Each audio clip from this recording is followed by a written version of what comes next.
Understand? Good. No? So in my mythology, there are names you can't say out loud, right? The Foundation found one of those, and I genuinely don't know if I'm allowed to tell you what it's called.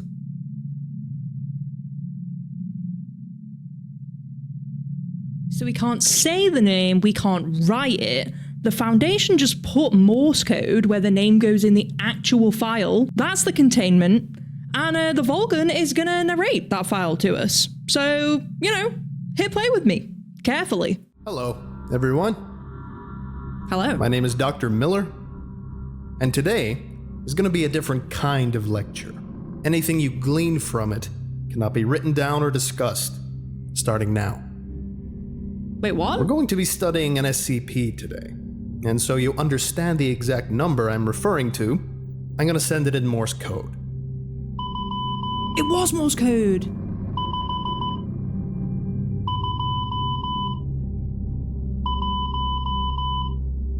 Understand? Good. No? What? So, today, I'm going to tell you a story. You can connect the dots for yourself. I can't tell you anything beyond this, so don't bother asking. What the heck is going on?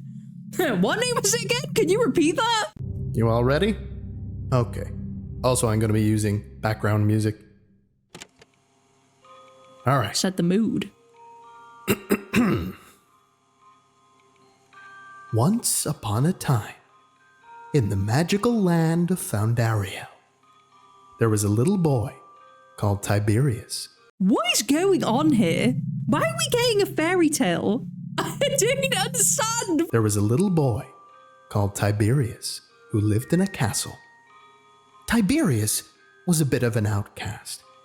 He was very tall and didn't look like other little boys. I feel like he's got a bit of a resemblance to the Iron Giant. His arms were huge and always seemed to be covered in sticky slime, and he could also magically walk through the walls of the castle.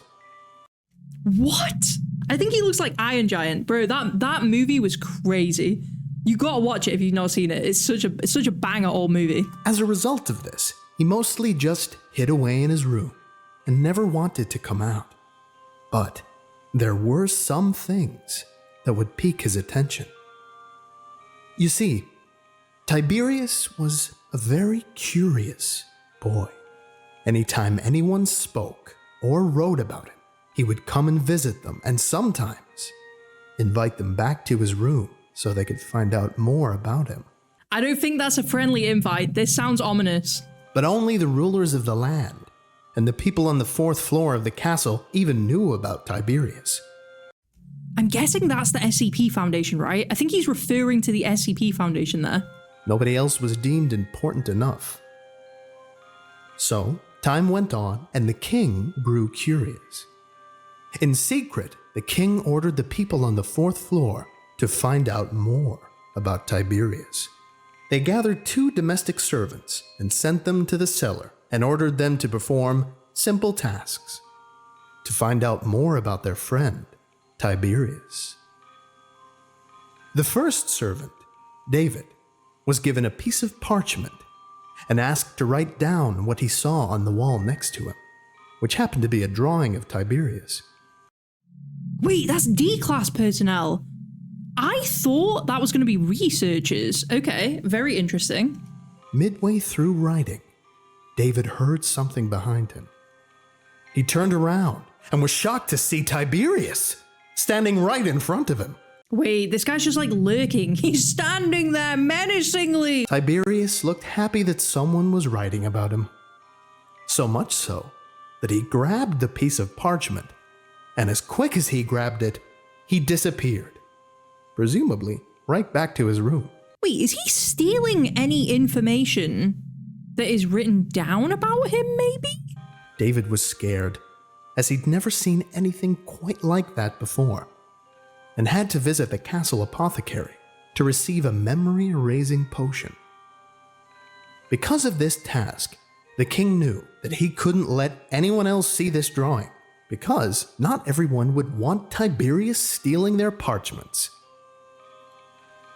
The second servant, Damien, had a slightly different task than David.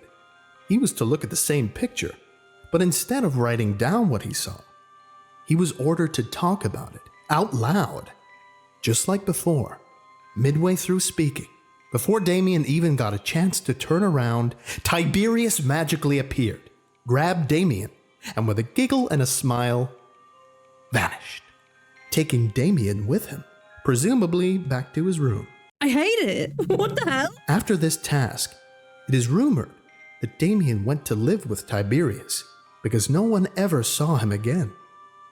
This was the last test that the king would ever ask anyone to participate in, because the king loved his people and didn't want them all moving to Tiberius's room and never coming back.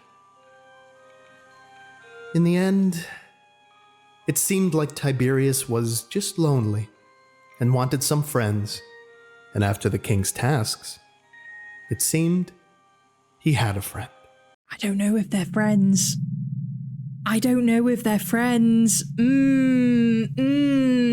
It seemed he had a friend. But now, the tasks had been completed. The king knew everything he needed to know. All the drawings and parchments describing Tiberius were hidden away in the castle library, and he was never mentioned in the kingdom of Foundariel ever again. I don't like that. I don't like that. I don't like that it's uncontained. Okay. The story's over. You now know what you're supposed to know. I'm gonna say this one more time. Do not talk about what you think you know. Wait, or what? write about it. What? Although, I suspect if you really understood this story, you won't.